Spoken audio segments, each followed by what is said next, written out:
Agent Brooks stood alone, watching the grand preparations unfold at the luxurious estate. Various familiars were busy with last-minute tasks. While elegantly dressed guests began to arrive, their excitement palpable in the air. It was the winter solstice, almost Christmas, and as Brooks observed the falling snow, the scene felt even more surreal. The opulent surroundings, the glittering chandeliers, and the murmurs of anticipation all seemed surreal to Brooks. It's funny how it takes so long to build up something of value. Years of hard work, and how fast everything you build is torn apart. He gazed at the night sky, wondering if there was any sense to this world. 6 months ago, I was leading an FBI investigation into Dreadford City Hall and the mayor. I was happily married. Today, my ex-wife hates me and took custody of her child after the divorce. I was onto something big with my team. We got onto several trails, all leading back to the same things. Corruption has always been common here in Dreadford, but elusive. I had solid proof that could turn the city for the best. We were set to bring down some powerful figures in the city, but just before our raid, I received a call that would change everything. Soon after, our task force was dismantled and I was suspended. Oh, the rage I felt, it turned into obsession. An obsession turned into depression. My wife wanted me to move forward, but I couldn't. She left me soon after, filled with anger and resentment. His introspection was interrupted by the sound of steps approaching him. He looked up to see Caroline Graves towering over him at the top of the steps. Her presence was commanding, almost otherworldly as she moved towards him. Brooks still struggled with the reality of vampires like her running the city. Ms. Graves's role as the chief of police only added to his disquiet. But after DuPont, after what he did and showed to Brooks, no more proof was necessary. The agent clenched his fists.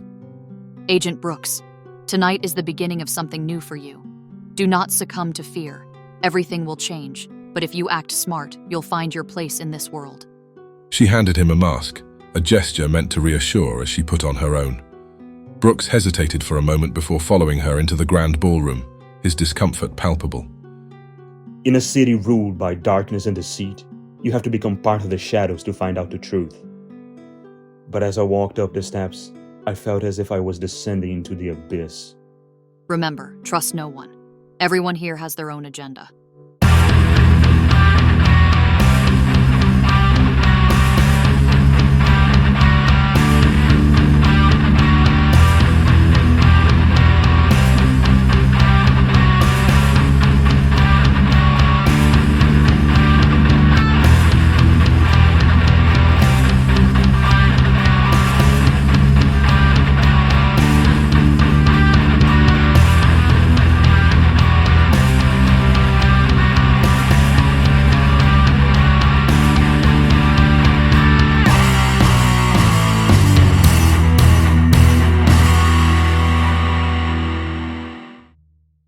Inside, the opulence was even more striking. Guests in elaborate masks mingled under the golden glow of chandeliers. Brooks looked around, taking in the masked faces and the undercurrents of power and deception. The atmosphere was thick with intrigue. Brooks, still uneasy, accidentally bumped into a hulking figure passing by. Tom Bridges turned to face him. His imposing presence and the menace exuded by his companions made Brooks stiffen. "Watch where you're going," Tom said with a grunt, before returning his attention to Julio and Oliver, who were with him. They moved into a more discreet part of the foyer, and the secrecy made Oliver very curious. "So what's up with the suspense?" Oliver said in a tone of jest, but Julio's expression grew dark, and he proceeded to explain the affair of the blood contract. He detailed how Daniel had been DuPont's inside man during the meeting with the ebony dagger. The detective had secretly warned DuPont and arranged for everything to be recorded, allowing DuPont to make his dramatic entrance with the evidence. "This is a very serious accusation. Are you sure it was Daniel?" I am more than sure. This is a magical contract, guys. If I were inclined, I could use it to destroy Daniel because of the terms he infringed. And why are you only bringing this up now? I was not sure how to proceed at first, and we had done Victoria's investigation that led into a battle with the tower. I thought it would do more harm than good, to be very honest. It makes sense. Now what? I will confront Daniel, obviously. But I thought you guys should know it because all our eternities were in jeopardy that night. Where is he? He is with Eloise on the balcony. She wanted to speak with him in private. At the balcony, Eloise's hair waved with the wind. She fixed a lock of her hair with charm and a captivating smile at Daniel. Wow, you look stunning. You thought I only had leather jackets and boots? To be honest, yeah. I clean up nice, don't I? They chuckled together, and Eloise proceeded to tell the whole story about Pamela. So he had you brainwashed? Can you believe it? After everything that happened this year, I actually can. Daniel said, surprised with himself. Please don't take this the wrong way. But you seem fine. If I had to guess, I would say anyone would be very upset. She looked at the distance and sighed. I was. But since I talked to Nayati, it's like my memories can't keep buried anymore. I still can't remember the facts, but I've been remembering feelings, like the way I felt around my family. It's so warm, and it makes me so happy in a way I have not felt in a long time. There is always a silver line, right? I guess so. You know what's weird? Wow. This is harder to say than I expected, but I think I'm kind of fond of him now. Maybe even love him like a father. He makes me feel safe. The rancher? Wow, that's something I did not expect to hear. Right? I'm sure when I get my memories back, I'll have more insight on it.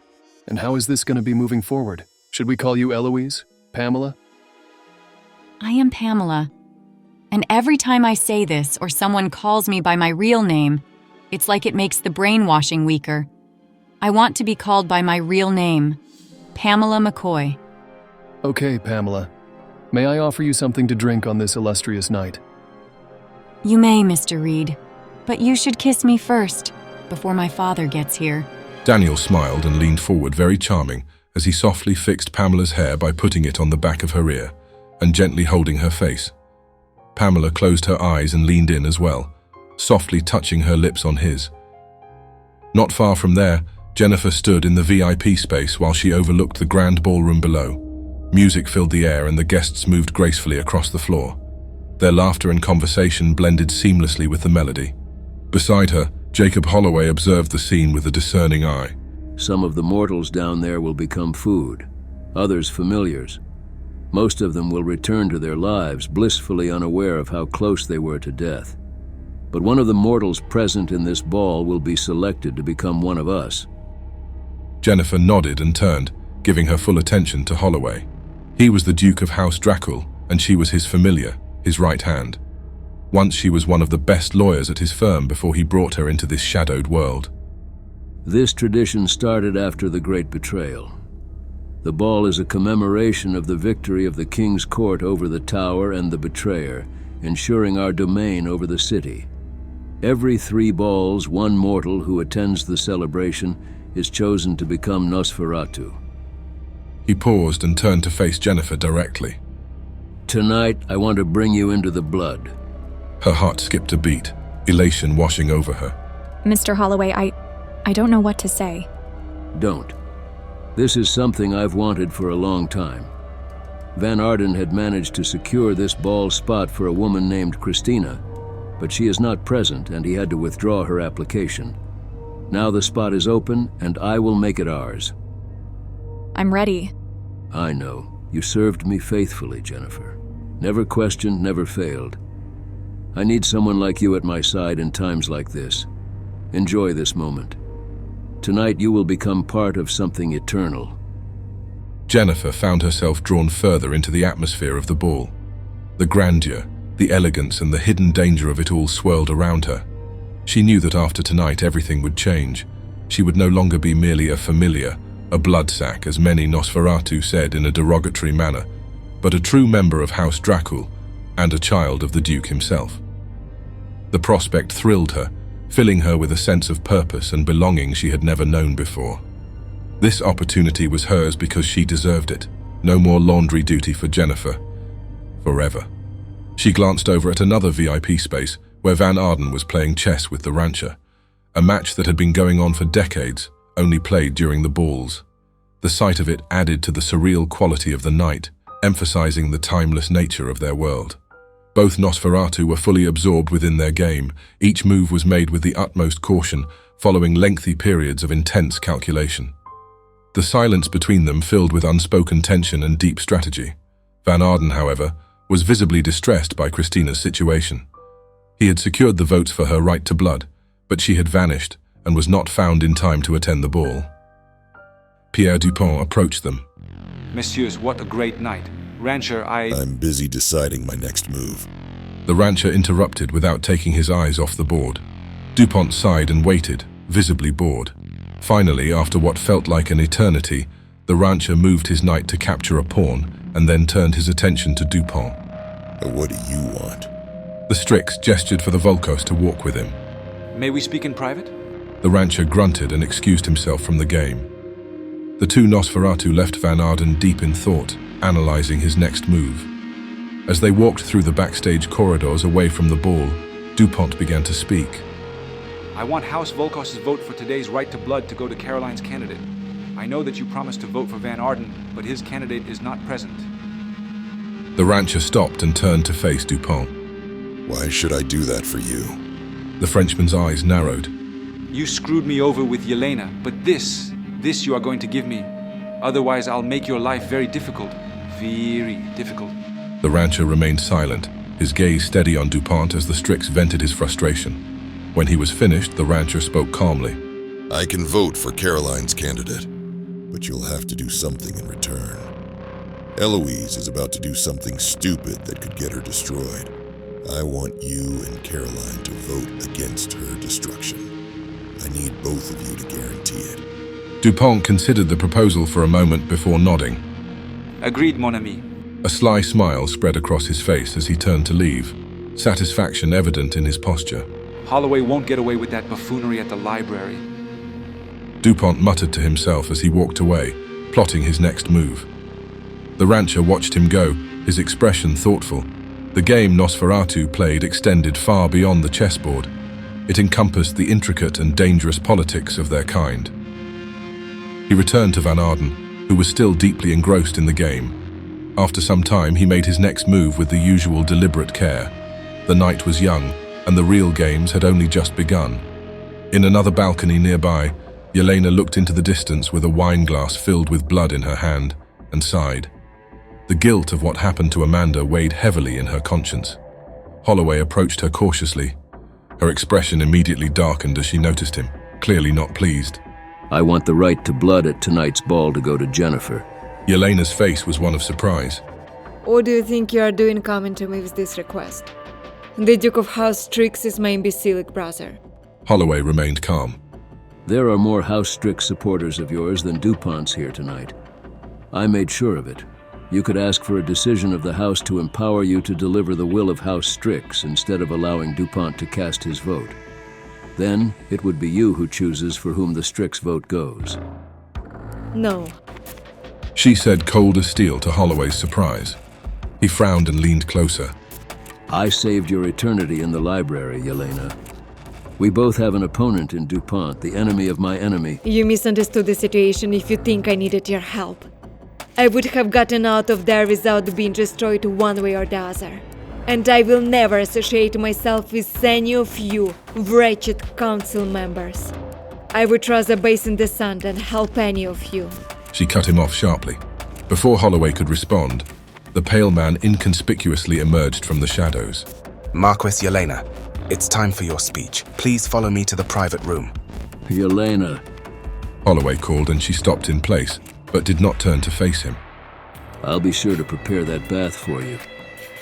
Yelena cast a final scathing glance at Holloway before turning to follow the pale man to the room where only Nosferatu were allowed into. Holloway watched her go, frustration bubbling within his calm visage.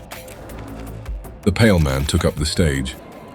Creatures of the night, with you, Lady Yelena, Marquis of the East Side from House Strix.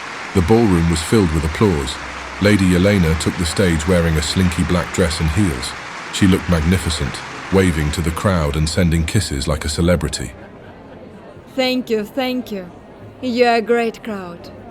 As you know, we are here today to celebrate one more year of our eternity in Dreadford. And what better way to celebrate eternity than celebrating life? I want you to look at our city and its mortals. I want you to see how full of potential they are And how privileged we are in being the stewards of this sprawling metropolis. Our streets, our deserts, our lake and beach. We have it all. The more this city thrives, the more we thrive. Remember this, fellow Nosferatu. Applause erupted, whistling and cheers. And now, the moment I am, and I know you are waiting for. The Marquess of the West Side, Lord Collector, from House Orlok. The Collector took the stage with a smile, waving at the crowd as they cheered. He met Yelena and they kissed each other on the cheeks. She turned around to give one last wave and left the stage. Lady Yelena, everybody. If that dress gets any smaller, someone's gonna have to call a doctor. I kid. But in case you do not call Dr. Julio from the Midnight Fiends. He has a doctorate, but he is not a real doctor, even though he will try to convince you that he is at length.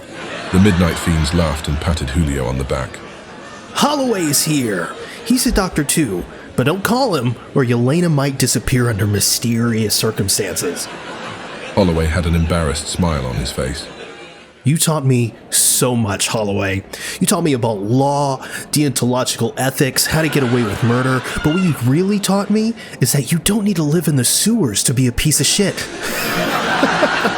I'm joking. A piece of shit might have more principles than you. The old dragon made a dismissive gesture. Spectre is here. Spectre is always dressed in black and wearing that black mask. Very serious. Very grim dark.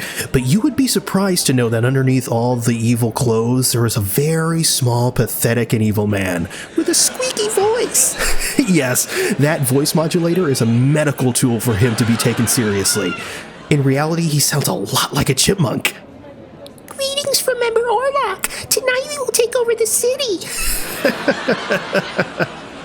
Spectre did not react at all. DuPont is here! So watch out for your drinks, or maybe tomorrow you might find yourself speaking French, talking about art with a sudden urge to betray your friends.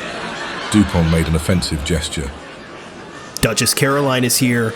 She's a warrior and a fighter. She is the law. She's also trained to sit, catch, and shut up by DuPont. Watch that drink. Caroline mouthed an offense to him. Wow. Do you kiss his ass with that mouth? The rancher is here. You know, most people say it's better to be quiet and let people think you're dumb than open your mouth and let them be certain. Not the rancher. He can be quiet and dumb all at the same time. He's efficient. He doesn't waste saliva to make it very clear that he is as dumb as the cows he puts to pasture. The rancher had a deathly stare in his eyes, but other than that, he did not react. That's not true. Everybody knows a cow would be smarter than making backdoor deals with DuPont. Watch that drink, I'm telling you. Pamela was cracking up laughing, and Holloway looked at the rancher and DuPont worried. Van Arden is here. Van Arden is undead proof that you can be older than a vampire when you are brought into the blood. Van Arden is so old that he needs dentures to suck blood. He doesn't have a familiar. He has a nurse. He is older than dust. Not only is he old, he even looks older than he is. It's like a raisin that was left in a drawer for too long. Van Arden gave an amused smile and made a gesture as if he was tipping his hat off to the collector. The Ebony Dagger is here. Did you know that they are the crew in town who have been together for the longest time in the whole city? Yes, not anymore. Apparently, Amanda Noir was put on detention by the council, and she did not see that coming. What an oracle. I would not take advice from her when investing in the stock market. And Yelena, beautiful Yelena. Give it up for her, my friends.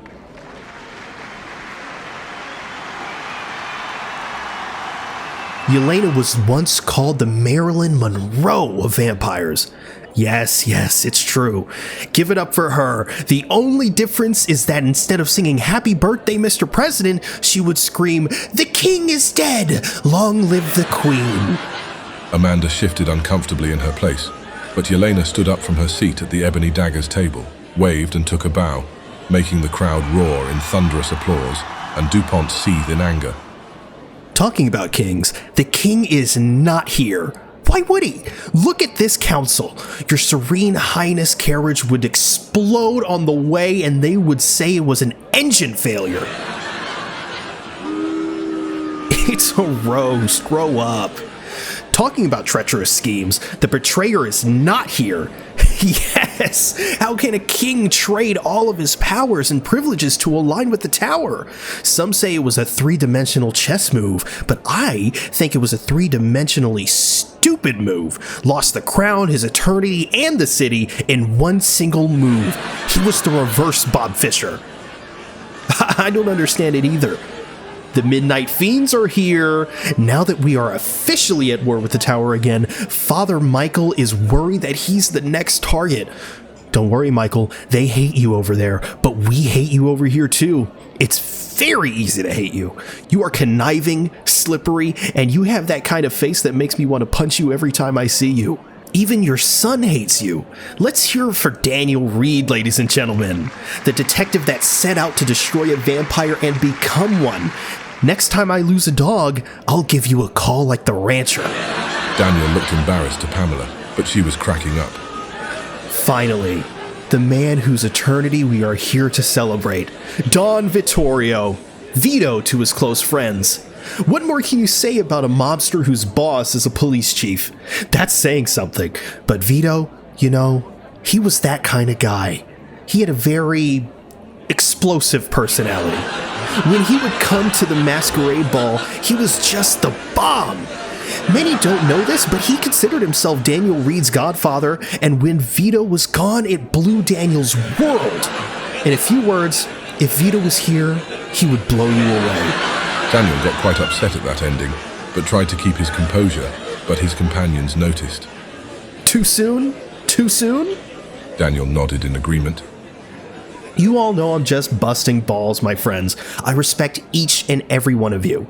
It is a pleasure to spend my eternity with all of you in this city I call home for more than 100 years. The city of Dreadford. I love it with all its beauty and ugliness. I'm talking to you, Tom. I kid. But in all seriousness, I propose a toast. He raised a glass filled with blood, and all Nosferatu stood up, raising their glasses. To this city and its stewards, you, my friends, to the King's Council, and of course to His Serene Highness the King, Godspeed, you beautiful sons of bitches. They all drank. Hey, I told you to watch that drink! Good night, everybody. See you soon. They all applauded as he left the stage. The Pale Man came back and announced a group of musicians called The Bored and the Dead. The Nosferatu applauded and the music resumed. Daniel walked through the party and saw the Collector shaking a lot of hands and receiving many compliments. But when the Collector noticed his presence, he came straight to him. Daniel, how did you like the show? I think it was good, but I don't understand why you said all those mean things about me and my friends. Mean things? Daniel, I did you a favor. Please enlighten me. You are Nosferatu now, and we are envious creatures, and you and your friends are having too much success. I just took the edge off. What do you mean? Gosh, you're so young. Get one thing through your head, my friend. If people are making fun of you on stage, it means you're good. Sure, you may walk around here and some of them might make fun of you or repeat some of the jokes, but you can't get sensitive about it. Banter back. That means you are in good standing. You want that. What you don't want is to walk around and receive silent, evil glares. When that happens, you better be real smart about it. So you were doing the council a favor? Oh no, they pay me to do that. Imagine I'm the court's jester. And the Ebony Dagger? Yelena and I don't see eye to eye most of the time, but it is undeniable that we need her in the Ebony Dagger. And Vito? I gave him a nice send-off to remind everybody how he was destroyed to get them pumped up for what's coming. Vito was a rival, but he was with the court. I could tarnish his reputation, but I didn't, even though the prick was encroaching on my territory. I see. Cheer up, Danny boy. You have so much to learn. The Collector patted him on the shoulder, drank and went away to rejoice in the compliments on his performance. Daniel turned and saw Julio silently glaring at him. The blood apprentice finished his drink and went away, leaving the detective puzzled.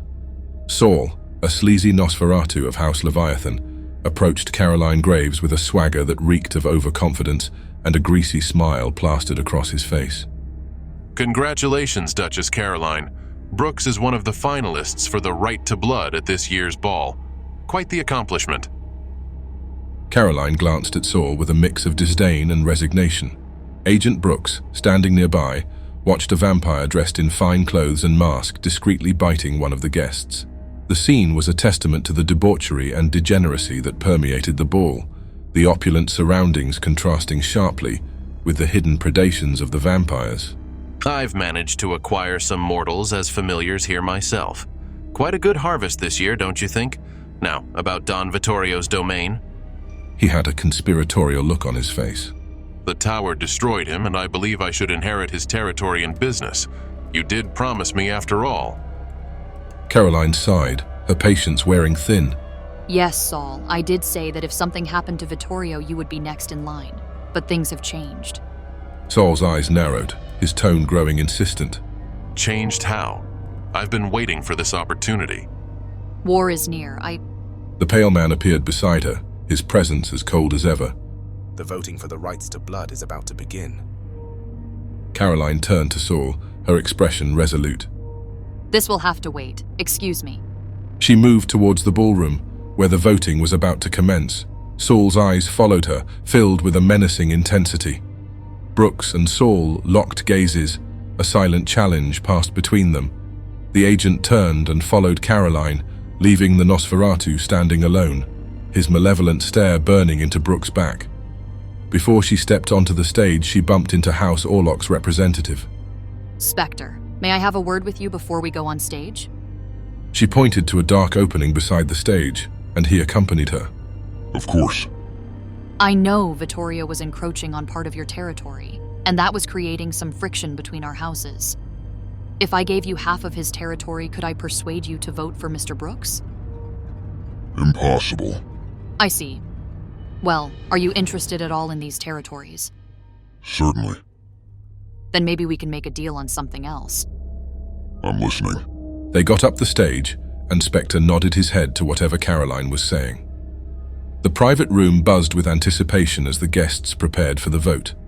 The air was thick with the scent of blood and desire, a macabre celebration of their vampiric nature. A cacophony of hushed whispers thickened as the 6 members of the King's Council convened to decide who would earn the rights to blood for the 1994 ball. Julio sat with a heavy heart among the audience of vampires and their familiars, his gaze fixed on the proceedings. This was the chance for House Ashkari to win the right to blood for Christina. Yet, she was nowhere to be found, and the opportunity seemed to be slipping away. Van Arden appeared visibly uncomfortable as he stood before the council. House Ashkari will abstain from this vote. Jacob Holloway immediately interjected, trying to salvage the situation. Van Arden, having no candidate should not prevent you from casting your vote for one of the other candidates. It's an opportunity to influence the outcome. Before anyone could respond, DuPont cut in smoothly. Leave Van Arden alone, Holloway. The man has already stated he will not vote. DuPont's eyes glinted with a hint of malice. If you wish, House Strix can provide resources to help you find Christina. Without hiding a smirk, the Frenchman turned to the next council member. Rancher, your vote, please. Mr. Brooks. Holloway looked at the Volkos council member, feeling betrayed. Next, DuPont looked at Caroline. And yours, Chief Graves? I cast my vote for Agent Brooks. DuPont's gaze swept the stage before he announced his own vote. I, too, vote for Agent Brooks. With 3 votes already secured and 1 abstaining, the outcome was effectively sealed. The remaining votes were meaningless in changing the result. DuPont, not even pretending to wait for the final 2 votes, turned to the audience with a sense of finality. He stood up and announced to the ballroom. The rights to blood for this year's ball go to Agent Brooks. House Leviathan's chosen. Congratulations. He turned with a sly smile and saw the old dragon face darken, barely containing his fury. His usually composed demeanor cracked. A flicker of his vampiric nature seemed on the brink of revealing itself, as his eyes flashed with an intensity that betrayed his frustration. Jennifer, watching from the audience, felt a surge of anger. This was supposed to be her moment, her opportunity to ascend, now cruelly snatched away. She clenched her fists in silent rage. Brooks could feel the weight of the night pressing down on him, the knowledge that he was stepping deeper into a world of shadows and intrigue. Julio, still burdened by his own disappointment, could only watch as the proceedings concluded with Caroline taking her chosen one to the backstage. The room, once filled with anticipation, now seemed to hum with tension and unspoken resentment. The King's Council had made its decision, and the consequences of that decision were only beginning to unfold. Tom was coming back from the feast table, where fountains of blood graciously complemented the black and red velvet-draped cloth that adorned it, along with skulls and bones deliberately positioned. Midway, he encountered Obadiah with a young woman by his side. Thomas, how have you been? Please call me Tom. I'm as well as the situation allows me, you. I'm all right. House Leviathan had a right to blood pending, and I got to snatch it after a conversation with Caroline. I don't think she was really willing, but I guess the other prospects were worse. This is Isabella. Hi there. She greeted him with a smile. Congratulations, I guess. I got some free time in a couple of days. Want to hang out by the coffin? Damn right, it's official. I've been wanting to take Isabella there, haven't I? He sure does. Won't stop talking about it. She said, kissing him on the cheeks. If you don't mind, I can bring Virginia along. I don't know who she is, but feel free to bring anyone along. Oh, of course, you're an Orlok. You might know her as the Moody Banshee, the masked woman from the Ebony Dagger. Are you sure you want to do that? She didn't seem to like us very much, and I heard she's the trigger-happy kind of a woman. Don't worry. You'll get used to it. In a dimly lit corridor, the hushed whispers and distant murmurs of the room faded away. Yelena moved swiftly, her presence commanding even in the shadows. She approached Pamela, who stood waiting, with a hint of unease in her eyes. I'm here as you asked. The Volkos could not hide her curiosity. Yelena's gaze was intense as she responded. Thank you, Pamela. The use of her true name caught the Volkos off guard. How do you know? Only Daniel. How could you say something that's sensible? Here of all places. Today. Yevor overheard telling a detective about your situation. It was a mistake to breach this subject so carelessly. The gossip has already spread, and now everyone at the ball knows. Pamela's eyes widened. Her face showed a mixture of anger and fear crossing her features. Distant screams and voices filled with anger echoed through the corridor. Alarmed, Pamela recognized them, Daniel and Julio. Together, they hurried toward the source of the commotion, their footsteps echoing in the hallway.